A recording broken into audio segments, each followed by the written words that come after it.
Good evening students, dear students. Last video में हमने शब्द विचार किए थे। शब्द विचार में हमने उत्पत्ति के आधार पर शब्दों की रचना पढ़ी थी।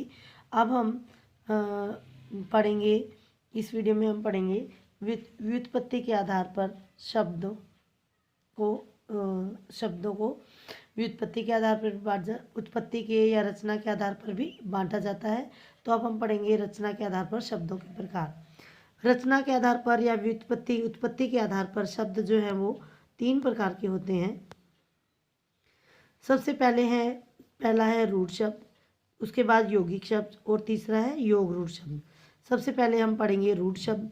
रूढ़ शब्द वो शब्द होते हैं, ऐसे शब्द जिनका विशेष अर्थ रूढ़ हो चुका हो, अर्थात जिसका वह अर्थ उस भाषा के बोलने वालों ने स्वीकार कर लिया हो, यानी कि जिसका अर्थ जो है वो फिक्स हो चुका हो, वो रूढ़ शब्द कहलाते हैं। निश्चित हो चुका हो कि इसका यही अर्थ है, अर्थ जिसका निश्चित हो चुका हो वो रूढ़ शब्द कहलाते हैं। इसके अलावा वो शब्द जिनके और टुकड़े नहीं किए जा सकते उन्हें रूढ़ शब्द कहते हैं। जैसे फूल, फू और ल को अलग अलग करेंगे तो ये शब्द टूट जाएगा, कोई भी नया शब्द नहीं बचेगा, वर्ण बन जाएंगे ये। पेड़, सड़क, व्यक्ति, पर्वत, ये कुछ ऐसे शब्द हैं, मूल शब्द हैं ये, जिनके और टुकड़े नहीं किए जा सकते। तो इस प्रकार के शब्द जो है वो रूढ़ शब्द कहलाते हैं। उसके बाद है यौगिक शब्द।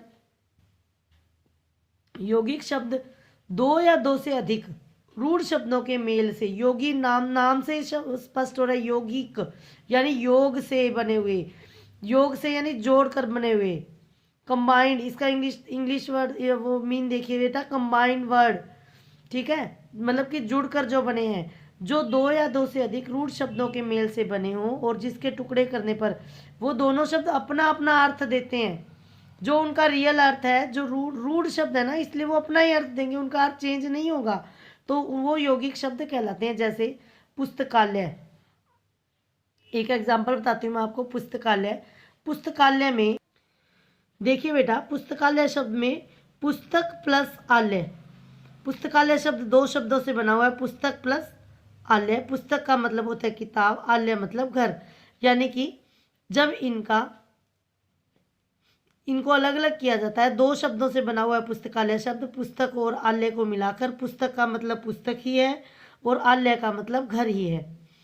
तो पुस्तकालय यानी जब ये मिल जाते हैं तो भी अपने ही अर्थ प्रकट करते हैं, पुस्तकों का अगर अलग अलग है तो भी ये अपना ही अर्थ प्रकट करते हैं। यानी कि यौगिक शब्द वो होते हैं जो 2 या 2 से अधिक रूढ़ शब्दों से मिलकर बने हैं, लेकिन ये शब्द मिलकर भी अपना जो इनका रियल जो अर्थ है, वास्तविक जो अर्थ है, वही अर्थ बताते हैं, कोई दूसरा अर्थ नहीं बताते। जैसे जन्मदिन, जन्म मैंने जन्म और दिन मैंने दिवस, तो जन्म का दिन यानी जिस दिन जन्म हुआ था वो दिन, तो इनका अर्थ जो है चेंज, शब्दों का अर्थ जो है वो चेंज नहीं होता है। उसके बाद है हमारा नेक्स्ट योग रूढ़ शब्द। योग रूढ़ शब्द वो होते हैं बेटा जो 2 या 2 से अधिक शब्दों के मेल से तो बने हुए होते हैं। ध्यान से सुनना, 2 या 2 से अधिक शब्दों के मेल से तो बने हुए होते हैं, लेकिन ये शब्द अपना अर्थ छोड़कर किसी और अन्य अर्थ में प्रयोग किए जाते हैं। यौगिक शब्द क्या होते हैं बेटा, अपना ही अर्थ, 2 या 2 से अधिक शब्दों से मिलकर ही यौगिक शब्द बने होते हैं, लेकिन ये शब्द जो है अपना वही अर्थ प्रकट करते हैं जो इनका वास्तविक अर्थ होता है। लेकिन योग रूढ़ शब्द में क्या अंतर है यौगिक और योग रूढ़ में?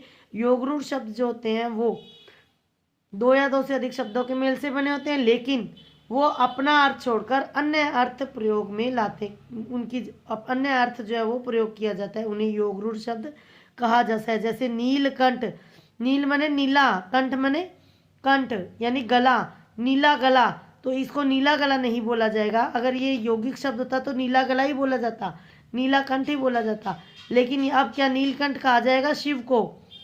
चक्रधर, चक्रधर माने धारण करने वाला, चक्र को धारण करने वाला, लेकिन यहाँ चक्र को धारण करने वाला विष्णु कहा जाएगा। विषधर, विष को धरने वाला, यानी विष माने जहर, धर माने धरने वाला, रखने वाला, जहर रखने वाला यानी सांप।